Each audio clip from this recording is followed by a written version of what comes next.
Oi, gente, o vídeo de hoje é a correção das questões dissertativas da prova da URGS de 2024, essa última prova que teve agora em dezembro. A gente já fez um vídeo sobre as questões dissertativas da URGS de uma forma mais geral, com dicas bem gerais mesmo para essa parte da prova. O vídeo de hoje é a correção dessas duas questões desse ano. Como eu falei no outro vídeo, as questões dissertativas elas não têm um gabarito, uma única resposta certa. Então, o que eu preparei para a gente hoje é que a gente vai ler as questões juntos, vai pontuar alguns aspectos importantes e eu trouxe também um modelo de resposta para cada uma das questões. Vamos começar então. Eu vou tirar o meu vídeo aqui para não atrapalhar a imagem. Então, a situação 1, a questão traz que uma paciente do sexo feminino de 32 anos comparece ao ambulatório de CTBNF em uma instituição hospitalar de Porto Alegre em janeiro de 2023. Refere não conseguir mastigar adequadamente, roncar e não gostar de sua aparência. Clinicamente, a paciente apresenta assimetria facial com leve desvio de linha média para a esquerda, classe 3 esquelética e dentária associada a prognatismo mandibular importante e atresia severa de maxila. Apresenta ainda a palpação, dor e clique na articulação temporomandibular direita e nos músculos pterygoideus e masseter do mesmo lado. Traz consigo pasta ortodôntica e modelos de estudo. Na radiografia panorâmica de 2019, verifica-se presença de terceiros molares retidos e demais elementos dentários presentes. A paciente está em tratamento ortodôntico há 4 anos e apresenta compensação nos elementos dentários anteriores, com overjet dos incisivos superiores e lingualização dos elementos inferiores. O enunciado da questão diz: com base no caso clínico descrito acima, qual sua conduta frente ao caso? Que problemas você apontaria na condução do caso? Quais exames deveriam ser solicitados? E quais os possíveis tratamentos indicados para a paciente? É muito importante que a gente se atente bem a essas perguntas do enunciado, porque é isso que deve constar na nossa resposta. Então, é uma paciente do sexo feminino. Ela relata não conseguir mastigar adequadamente. Não conseguir mastigar adequadamente, roncar e não gostar de sua aparência. Então, ela relata uma queixa estética e funcional. Ela ainda apresenta assimetria facial, desvio da linha média, classe 3, dentária esquelética, prognatismo mandibular e atresia severa de maxila. Então, essas características clínicas que ela apresenta, associadas às queixas estéticas e funcionais que ela relata, são indicações para cirurgia ortognática.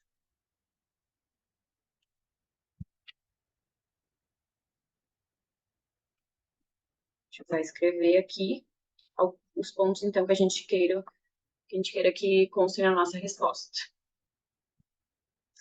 Provavelmente a cirurgia dela seria uma cirurgia bimaxilar, envolvendo a maxila e a mandíbula, justamente porque ela apresenta o prognatismo mandibular e a atresia severa da maxila. Mas, para a gente definir esse planejamento cirúrgico, a gente precisaria de alguns dados de análise facial que não constam na questão. Então, não necessariamente a gente precisa, ao meu ver, né, na minha opinião, não necessariamente a gente precisa que conste na resposta que se trata de uma cirurgia bimaxilar. Ela ainda apresenta dor e clique na articulação temporomandibular direita e também dor muscular relacionada à DTM. Portanto, ela apresenta uma dor muscular relacionada à articulação temporomandibular e esse clique que ela apresenta é indicativo de uma alteração intraarticular, possivelmente um deslocamento de disco com redução. Mas, para a gente confirmar esse diagnóstico, seria necessário a gente solicitar o exame complementar, sendo o mais indicado uma ressonância magnética.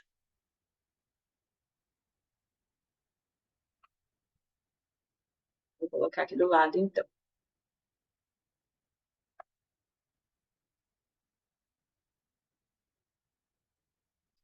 Como tratamento para essa sintomatologia que ela relata associada à articulação temporomandibular, a gente vai dividir em um tratamento mais voltado para a dor muscular e outro tratamento voltado para a alteração intraarticular que ela apresenta.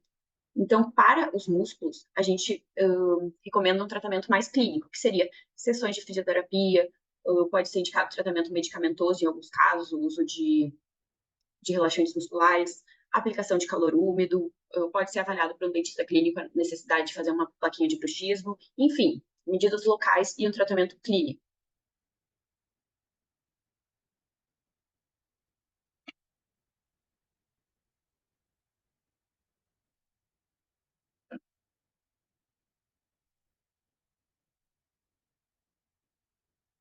Minha letra não tá ajudando.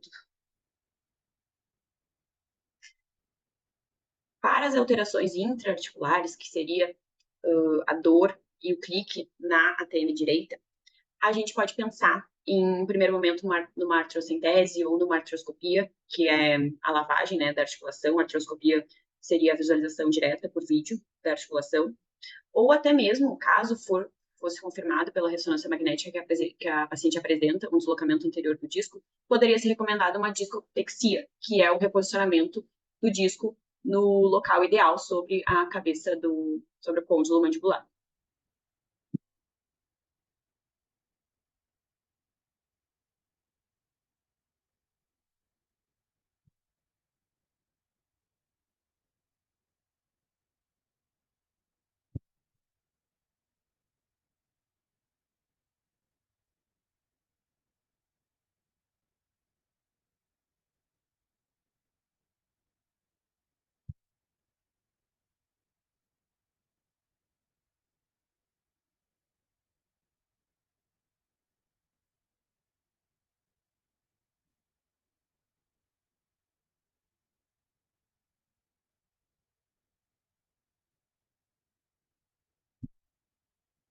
Continuando, então, a paciente apresenta exames de 2019, então seria indicado a gente atualizar esses exames, tanto a pasta ortodôntica quanto os modelos de estudo. E, após a gente verificar nos exames atualizados que ainda tem a presença dos terceiros molares retidos, seria o mais indicado a gente realizar a remoção desses dentes antes da cirurgia ortognática. Isso porque os terceiros molares retidos, eles normalmente se localizam bem na região onde é feita as osteotomias mais utilizadas para cirurgia ortognática, que seria a Lefort para maxila e a sagittal do Hubble para mandíbula. Então, o mais indicado seria a gente fazer a remoção cirúrgica antes, no primeiro momento, e no segundo momento, a cirurgia ortognática.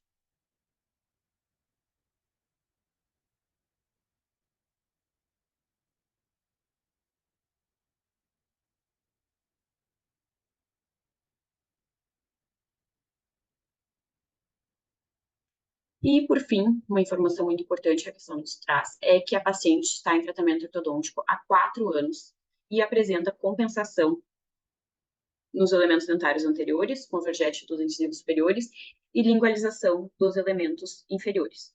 Esse é o maior problema do caso dessa paciente. Isso porque o objetivo do tratamento ortodôntico que ela vinha fazendo até então era obter uma oclusão adequada, independente da discrepância esquelética que ela apresentava.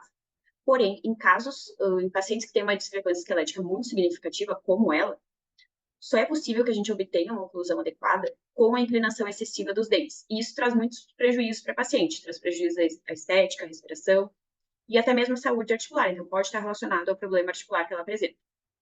Então, ao contrário do que ela vinha fazendo até então, o tratamento ortodôntico para cirurgia ortognática tem o objetivo de posicionar adequadamente os dentes sobre suas bases ósseas, sem considerar a oclusão. A gente obtém a oclusão ideal no momento da cirurgia ortognática, não no momento do tratamento ortodôntico. Que é exatamente a sequência dessas figuras que eu trouxe aqui para exemplificar essa questão. Essa figura representa um paciente que apresenta um prognatismo mandibular e uma atresia da maxila, que é exatamente o caso da paciente da questão. Então, na primeira figura, a gente percebe que o paciente tem uma oclusão classe 3. Ele é classe 3 esquelética e dentária, né? E a gente percebe que tem uma inclinação excessiva aqui dos incisivos como tentativa de compensar essa discrepância esquelética. Já nessa segunda figura, seria a representação do aspecto clínico do tratamento ortodôntico, visando a cirurgia ortognática, em que é feita a descompensação dentária, ou seja, os dentes são alinhados de acordo com o osso, de acordo com as suas bases ósseas. Então, a gente vê que a maloclusão é até acentuada nessa fase do tratamento. O paciente se torna ainda mais classe 3. E na última figura, a representação do aspecto após a cirurgia ortognática. A gente obtém a oclusão adequada, reposicionando os ossos, a maxila, a mandíbula do paciente. Aqui, então, eu trouxe um modelo de resposta para essa questão, mas como eu falei, não existe um gabarito. Então, caso vocês tenham alguma informação que vocês gostariam de acrescentar, vocês podem deixar um comentário aqui no vídeo ou mandar lá no grupo do WhatsApp para a gente discutir essa questão.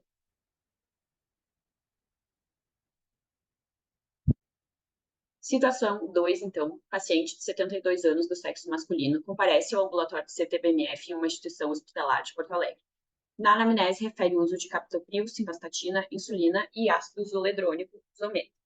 Quando questionado sobre o zometa, refere história de mieloma múltiplo. Ao exame clínico, o paciente apresenta restos radiculares com indicação de extração e dor associada ao elemento 46, que se apresenta fraturado, segundo informações cedidas pelo paciente. Em uso de ibuprofeno há 2 dias, prescrito pelo cirurgião dentista de SUS. O paciente não possui exame por imagem consigo. Diante do caso clínico exposto, qual sua conduta frente ao caso, como você procederia na consulta inicial e qual seu planejamento para as demais consultas? Como você avalia o fluxo e a conduta realizados até então? Elabore seu plano de tratamento, levando em consideração os conhecimentos e as técnicas da área da CTBMF com os recursos e diretrizes do Sistema Único de Saúde. Então, de novo, a gente vai pontuar alguns aspectos aqui da situação que a gente quer que conste na nossa resposta. Então, o paciente faz uso de captopril, um medicamento para hipertensão, simvastatina, um medicamento para dislipidemia, que é o colesterol alto, insulina para diabetes e ácido zoledrônico zometa, que é um bifosfonato. Esse medicamento ele é muito utilizado no tratamento do mieloma múltiplo, porque é muito comum que os pacientes com essa doença apresentem hipercalcemia, ou seja, que o cálcio desse paciente esteja muito elevado, o que leva a uma maior propensão a fraturas ósseas. O zometa, como todos os bifosfonatos, ele age inibindo os osteoclastos, o que resulta em uma redução no processo de reabsorção óssea. E isso é algo muito positivo quando o paciente tem maior propensão a fraturas ósseas. Mas quando o paciente precisa ser submetido a um procedimento cirúrgico que envolva a manipulação do osso, como exodontias, como instalação de implantes dentários, todo o processo de cicatrização óssea fica prejudicado por causa dessa inibição da reabsorção óssea. E além disso, outro problema desses medicamentos é que eles têm um tempo de meia-vida muito longo. Então, mesmo que o paciente interrompa o uso para realizar aquele procedimento cirúrgico odontológico, ele ainda vai apresentar um risco alto de osteonecrose. Então, esses pacientes eles são muito propensos à osteonecrose.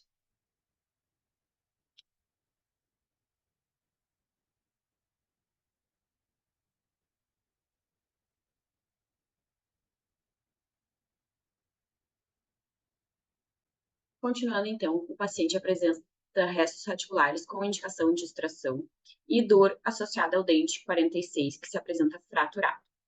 Então, como eu falei anteriormente, esses pacientes, quando eles são submetidos a exodontias, instalação de implantes dentários, eles têm um alto risco de desenvolver osteonecrose no período pós-operatório. Então, idealmente, esse dente 46, ele deveria ser avaliado por um cirurgião dentista clínico, por exemplo, o dentista da UBS. Porque se for possível manter esse dente restaurando, tratando o canal dele, é preferível, além de ser mais conservador para o paciente, que se mantenha um dente do que extrair, tem essa questão do risco elevado de osteonecrose que o paciente apresenta. Então, é preferível que a gente mantenha esse dente do que extrair. Então, aqui eu vou botar a avaliação do dentista da UBS.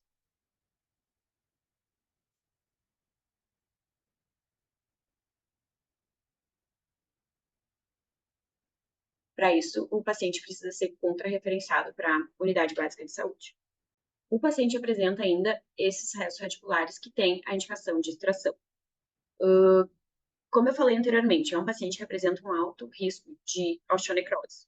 A realização de extrações dentárias durante o tratamento do zometa, é algo bem controverso na literatura. Essa é uma patologia relativamente nova, que foi descrita no começo dos anos 2000, a osteonecrose induzida por medicamentos. Então, a gente não tem um consenso de conduta clínica do que fazer com esses pacientes.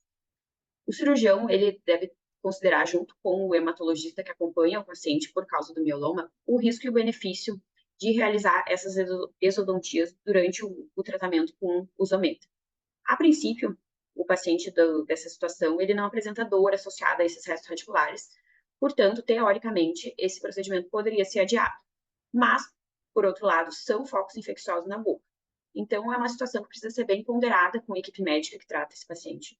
Caso se decida por realizar as exodontias, algumas medidas podem ser tomadas para reduzir o risco de osteonecrose, como, por exemplo, o uso de membranas de PRF no local da cirurgia, e antibiótico terapia profilática. Então, é algo que precisa ser bem debatido com a equipe médica.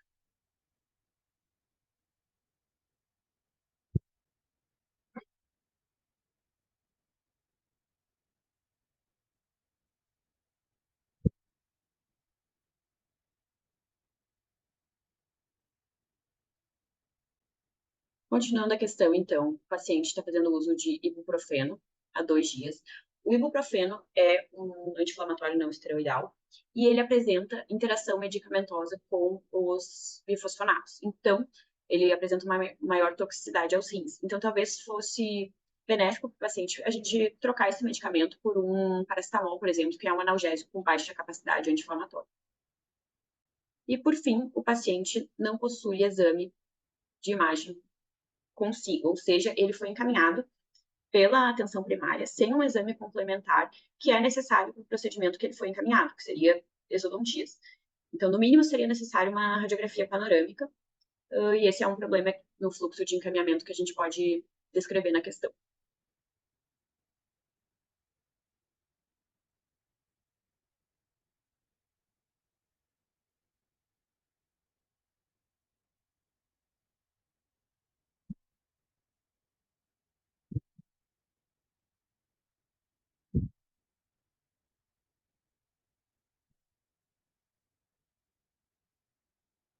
Então, esse é o modelo de resposta que eu elaborei para essa questão.